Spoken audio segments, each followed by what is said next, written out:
Thumbnail જોઈને તમને ખબર પડી ગઈ છે આપણે ક્યાં જઈએ છીએ, તો કે ઈશ્વરિયા. તો હાલો મિત્રો, આ દાદા છે આપને એ આ સુરાપુરા દાદાનું કઈ રીતના આપણે બેહાડ્યા અને કઈ રીતના ઇતિહાસ છે એ બધું કહે, બરોબર? તો આપણે શાંતિથી સાંભળજો. દાદાએ એ વખતે દીપડાનો કાન જાડી એની બોચી પકડી અને ચિતળિયા ગામમાં લઈ ગયા. ઈશ્વરિયા, કરમાળ પીપળિયા, મોટા દડવા, નેના જે ખેડૂત ખાતેદાર ને જે કોઈ હતા એને રખોપું આપ્યું.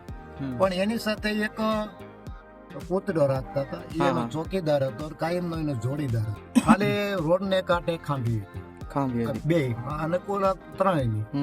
એને ઘણા માનતા કરીને રાણી સિક્કા ઘણા મૂકેલા. એ બાઈ સીધી કૂદીને માં પડી કુવા એ દાણા આવ્યા, એને 50,000 રૂપિયા હેઠા મૂક્યું. એ 14 તારીખે આપણે આનો પહેલો યજ્ઞ કર્યો. આ રીતે આપણું આ 19 વર્ષથી હાલે. વાહ વાહ, જય માતાજી, જય શ્રી રામ. નમસ્કાર મિત્રો, ફરી સ્વાગત છે તમારું આપણા એક નવા જોરદાર વ્લોગમાં. થંબનેલ જોઈને તમને ખબર પડી ગઈ છે આપણે ક્યાં જઈએ છીએ, તો કે ઈશ્વરિયા. પણ મને હજુ કે ખબર નથી પડી કે ઈશ્વરિયા, લાખાપત્ર વાળું ઈશ્વરિયા, વાદીપરા પાસે એવું ઈશ્વરિયા, પછી અમરેલી પાસે એવું ઈશ્વરિયા, કે પછી હાથલી પાસે એવું ઈશ્વરિયા. કયું ઈશ્વરિયા એ તો આપને જાજી માહિતી ખબર નથી. પણ હાલો હમણાં આગળ જે કે પાસે જઈને બધી ટોટલ માહિતી લઈ અને પછી આગળ વ્લોગને કન્ટિન્યુ કરી. ચાલો મિત્રો, આપણે જાય છીએ બોલો મેલડી મહાદેવ કી જય.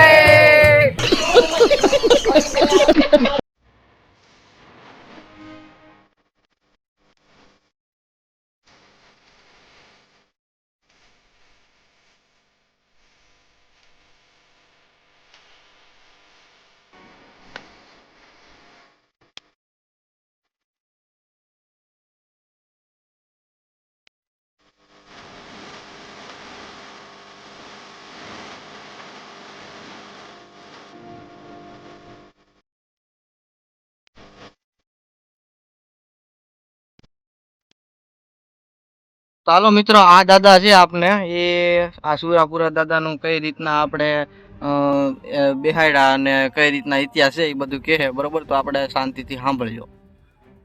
હવે આપણા સાપરા પરમાર પરિવારના વસ્તા દાદા જે સુરાપુરા, ઈશ્વરિયા અને પીપળિયાના સીમાડે બેઠેલા છે અને હગે આવે છે ઈશ્વરિયાની.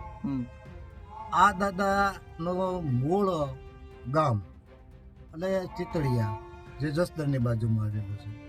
અને એ ચિતળિયા ગામ એ છે કે પરમાર, સાપરા પરમાર પરિવારનું મૂળ પહેલું જ ગામ હોય કે જે એના વડવા હોય એ તમામ ઓલ ગુજરાતમાં જે સાપરા પરમાર છે એ ગામના એ રહેવાસી.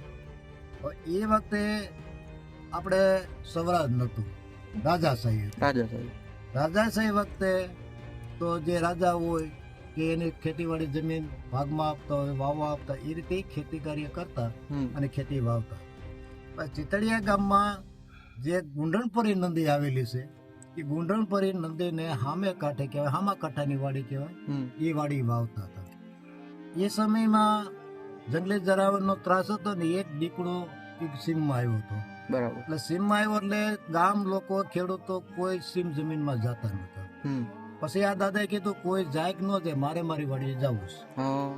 જ્યારે એ દાદા એની વાડીએ ગયા તો એની જ વાડીએ શેરડીનો જે વાડ હતો એનો ધોરિયો હતો, એમાં દીપડીને ફૂટતો હતો. દાદાએ એ વખતે દીપડાનો કાન જાડી એની બોચી પકડી અને ચિતળિયા ગામમાં લઈ ગયા. ત્યારે એ વખતના જે કઈ શાસકો હોય છે કે જે કોઈ બોલા હશે, એને એમ થયું કે આ માણસ આટલો બધો બળવાન છે. ત્યારે કોઈ હથિયાર ને નતો, ત્યારે શરીરની તાકાત, બળ બાવડાના બળે. બરાબર. તો એને કીધું કે આ માણસ આવ્યો હોય તો ક્યારેક આપણો હામત પડે તો આપણને નડે. બરાબર. તો હવે આને આપણે અહીંયા વાવવા દેવાય નહીં અને આપણા રાજમાં રખાય નહીં. એટલે એને કીધું કે ભાઈ હવે તો તારે બીજે રહેવાનું, અહીંયા રહેવાનું નથી. એ વખતે કરમાળ પીપળિયા દાદા આવ્યા. કરમાળ પીપળિયા આવ્યા પછી એને કોઈ જમીન ખેતીવાડી વાવવા માટે ત્યારે મળી નહીં. પછી આજુબાજુના ગામના બધાને ખ્યાલ હતો કે આ ભાઈ જે આવે છે ચિતળિયા ગામમાંથી આવે છે, એની એટલા તાકાતવર છે. ત્યારે બધા ખેડૂતોને બીજા અસામાજિક તત્વો જેવા કોઈ હોય એ ખેડૂતોને સીમમાં રંજાડતા હતા. એટલે એને કીધું કે ભાઈ આ માણસને આપણે ચોકીદારની આપવી તો આપણા બધા ખેતરનું ધ્યાન રહે, કોઈ રંજાણ ન થાય અને આપણે બેન દીકરીઓ સીમમાં હોય તો એને કોઈ હેરાન ન કરે, રક્ષા કર્યા. બરાબર. એટલે એ વખતે દાદાને બધાએ ઈશ્વરિયા, કરમાળા પીપળિયા, મોટા દડવા, નેના જે ખેડૂત ખાતેદાર ને જે કોઈ હતા એને રખોપું આપ્યું. પછી રખોપું કરતા અને એની ફરજ બજાવતા એ વખતે કોઈ અસામાજિક તત્વો આવ્યા અને દાદાના જે રખોલા હતા ને કોઈ ખેડૂતને નુકસાન મળ્યા કરવા, કોઈ બેન દીકરીને આમ કે હેરાન કરવાની કોશિશ કરતા છે. અને એ વખતે દાદા આવ્યા. બરાબર. એ દાદાને આવ્યા તો એની સામે એને ઝઘડો થયો. એમાં એ લોકો જાજા માણસો હતા એટલે દાદા એમાં કાયમ આવી ગયા.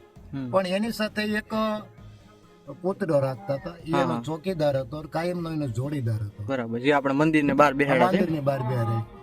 પછી એને પીપળિયા ગામમાં જે આપણે માળી હતા ને ત્યાં ઘરે રાંધતા, રોટલા બનાવતા, ત્યાં ગયો. બરાબર. અને માળીનો શેડો, હાડીનો શેડો ખેંચવા મળ્યો અને એ સીમ બાજુ દોરીને લઈ ગયો. બરાબર. કે જ્યારે એ જે જગ્યાએ દાદાને કાયમ આવ્યા ત્યાં આવ્યા ત્યારે માળીએ જોયું કે ભાઈ આ તો અનર્થ થઈ ગયો ને આ લોકો એવું થયું, માણસો જાજા હતા, હાજર હતા. એટલે માળી એની સામે જજુમાં, માળી એની સામે જજુમાં. હવે એ જાજા માણસો હતા એટલે માળી પણ એમાં કાયમ આવી ગઈ. બરાબર. એ કામ આવી ગયા એટલે પછી એને ચોકીદાર કૂતરો હતો, એ કૂતરાને એમ થઈ કે મારા માલિક ને આવું થયું, એને સમજ જજું. એ કૂતરો પણ કામ આવી ગયો કે મારા દાદા કરશન દાદા હતા, એ કરશન દાદા 103 વર્ષે ગુજરી ગયા. અને 103 વર્ષ ગુજરી ગયા એટલે એને 20 વર્ષના ત્યારે તો બધે ખ્યાલ હોય. બરાબર. તો એને આગળના જે હોય એને 60 વર્ષનો ઇતિહાસ જાણ્યો હોય, એટલો તો જાણ્યો હોય. એટલે ઓછામાં 150-200 વર્ષની માહિતી આપણે આ અંદાજે મળે. પછી એ ઓટો નતો, ખાલી રોડ ને કાંઠે ખાંભી હતી, બે અને કોલા ત્રણેયની બે માળે દાદા આગળ અને એને ચોકીદાર તરીકે કૂતરો. પછી ત્યાં કોઈ માનતા કરવા આવે આ રીતે હતો. અને એ વખતે રાણી સિક્કાનું જે ચલણ હતું એને ઘણા માનતા કરીને રાણી સિક્કા ઘણા મૂકેલા કે રાણી સિક્કા મેં પણ જોયેલા. અને કોઈ પણ નીકળી લઈ શકતા નહીં. મારે મોટો દીકરો મહેશભાઈ રહ્યા, એને કીધું મને કે બાપુજી કે હું એમ કરું, એક બોર્ડ લખીને મૂકી આવું કે 31/10/2006 ના રોજ દાદાએ મંદિર માટેની મીટિંગ રાખેલી છે, તો દરેક સાપરા પરમાર પરિવારના ભાઈઓ હાજર રહ્યો.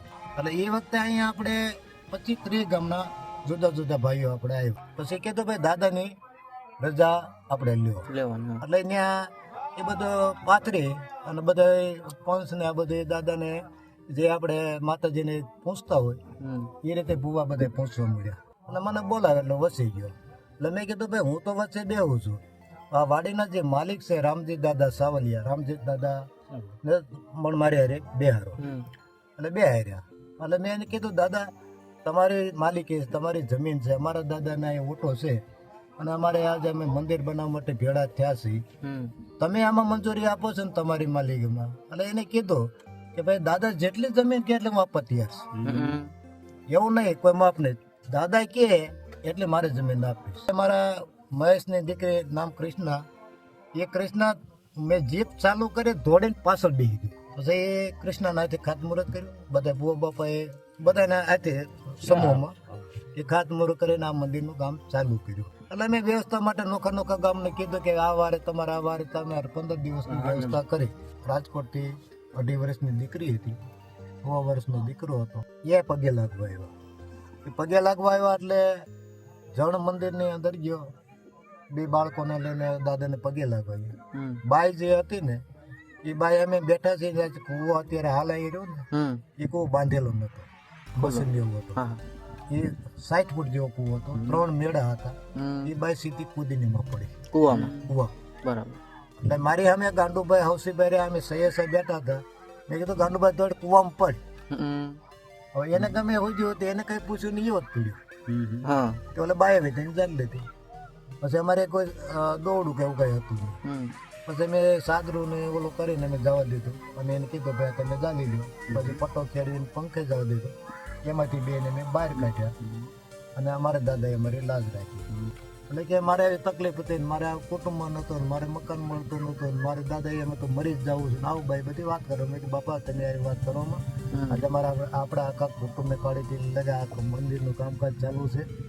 તો કે તમે કયો દાદાને કરી દી. એટલે મેં તો અમે કઈ બહુ કોઈ જાણકાર કે અમે દાદાના ભગત ને દાદા અમારી વાત નથી કરતા. પછી બહુ મળે આગ્રહ કરવા કે તમે હાલો નાલો મંદિર કે પગે લાગો આમ બેહું. તો કે ના કે દાણા શક્તિ આપો. એટલે મેં ભાઈ હું આમાં નો આવી હું આમાં કઈ જાણતો. પછી આ બધા ભાઈઓ હતા મને કે ના આપો.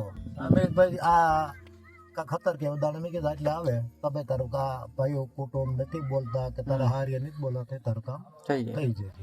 એ દાણા આવ્યા એને 50,000 રૂપિયા એઠા મૂક્યા. મેં શું છે ભાઈ કે 3 વખત રાજકોટમાં મક્કલ લેવા માટે હુંથી પાછી આવીશ દાદાને કયું કરી દઉં. એટલે આપણે કીધું ભાઈ એટલે દાણા દે એટલે એનું કામ થઈ જાય એટલે આવ્યા. એટલે એને કીધું ભાઈ તારે 9 વાગ્યે તમે બે કામ થઈ જાય અને તું તારા હાર એની કરી આ બધી વાત કરજે અને તારું કામ દાદા કરી દઈશ. પછી મને આ ચિંતા કે 8:45 થવા આવ્યા છે ને ઓલો ફોન આવ્યો હવે કરવું છે.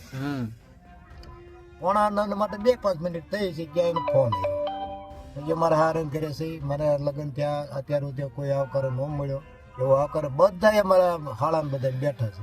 અને મારા ભાઈનો ફોન આવ્યો તું મુજાતો ને કામ ઉજી કરીને આવું બધું મારે રેડી થઈ ગયું. હાર કર્યું આ દાદાનું કામ તો કરી દીધું. ઓલો એક કામ નું બોલ્યો ને એક તો બાકી રહ્યું તો હું તો તોય ના રાખડું ત્યાં 5 મિનિટ થી પાછો ફોન આવ્યો.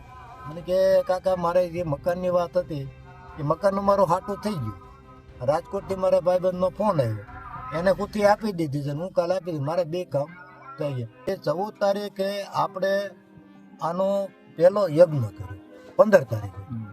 પેલા 15/4 આપણે 15/4 યજ્ઞ કર્યો બીજો 15/4 યજ્ઞ કર્યો. પછી 15/4 2 યજ્ઞ થયા પછી આપણે દાદાને આરાધના કરી બધા કુટુંબે કે દાદા 15 તારીખે અમારે છોકરાને બરોબર પરીક્ષા હોય છે અમને 14 તારીખ આપો તો અમે 14 તારીખ રાખીએ. લોકોને આંબેડકર જયંતિ આવે અને કાયમિક રજા હોય અને કોઈને નડે એટલે દાદા એને રજા તેદું આપણે 14/4 આ ચાલુ કર્યું છે.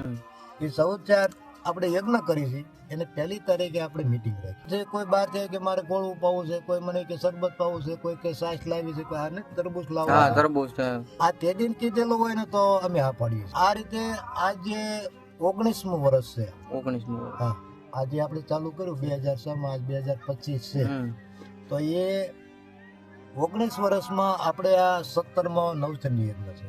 અહીંયા આપણે મીઠું પાણી ભરી આવતા કરમાળ ડેમમાંથી.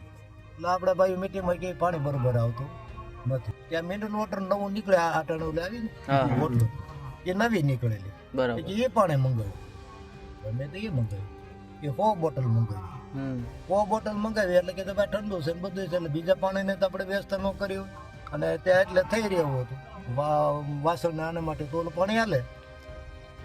હવે એ આખી રાત ગઈ પછી યજ્ઞ પૂરો થયો જમવા બેહારી દીધા. પછી આ જુવાનિયા બધાને બોટલો ગોઠવાઈ ગયા ત્યાં એ કોઈ ખાલી થઈ ગઈ. એટલે ખાલી થઈ ગઈ એટલે કઈ ચમત્કાર નતો વેરફી નાખી કે કોઈએ જે કઈ કર્યું હોય. પછી આને માસ નહીં આવ્યા મને કે બાપુજી કે આ બધા જમવા બે ગયા છે અને આમાં પાણી તો છે નહીં અને તાત્કાલિક પીવાનું પાણી શું કરું. મેં તો રમેશભાઈ રહ્યા ને આપણે વાડી વાળાને બોલાય અને એને મોટર ચાલુ કરવાનું કહે એટલે એને મોટર ચાલુ કે તમારે શું કરું. મેં ભાઈ એ કે નહીં છોકરા એ રીતે કરો તો કે ખારું પાણી એમાં ભરું એ મેં તમારે નહીં એ ભરી દેવાનું છે અમારે તો આ પીવાનું નથી. આ છોકરાએ બધા લઈ 100 બોટલ ભરી દીધી બધા ઢાંકણા ફીટ કરી દીધા. આ બધા જમી રહ્યા અને બોટલો પીતા ગયા એટલે બધા એમ કે ઠંડુ પાણી મીઠું પાણી જે જાણતા ને ખબર હતી કે આ પાણી કયું છે. અને અમે મીઠા પાણી માટે એટલે બધા મહેનત કરીને જે લઈ આવતા તો એ મીઠું નતો આ કોણ મીઠું કરી ગયા આ જગ ખાનગી નથી આ તો બધાને ખ્યાલ છે ચમત્કાર એમ ને હે ચમત્કાર આ તો બધા માટે આ જેટલા હાજર હતા એ વર્ષમાં એ બધા માટે બધાએ જોયેલું છે. એક વાત કરું એવું તો નથી. એટલે આ દાદાના પરસેવા ગણવા મળીએ તો આપણે બીજાને જે થયા હોય આપણને ખ્યાલ ન હોય દાદાના લાભ થાય અહીં ઘણા અમારા છોકરા કહેતા કે આપણે યજ્ઞ કરવું હોય ને બાપુ કે આમ 10 લાખ રૂપિયા કરતા એમ આપ્યું નહીં. આ બધા ફળો લખાવતા ને એટલે ફળો લખે, વ્યક્તિગત નહીં હાલે. આ દાદાને નિવેદન હું બોલ્યો ને ત્યાં બધાય ના થાય. 1 રૂપિયો દે ઈ એમ આવી ગયો, લાખ રૂપિયા દે ઈ એમ આવી ગયો. આમ નાના મોટો કોઈ નહીં, કોઈ આગેવાન નહીં, બધા પોતાની રીતે સરખા. અને આ રીતે આપણું આ 19 વર્ષથી હાલે. ફાઇનલી મિત્રો આપણે ઘરે પૂગી ગયા છે અને ચેનલ પર નવા હોય તો સબસ્ક્રાઇબ કરી દેજો, વિડીયો ગમે હોય તો લાઈક કરી દેજો. મળીએ કાલે કોઈ નવા વ્લોગ સાથે. ત્યાં સુધી બધાને મારા જય માતાજી, જય શ્રી રામ.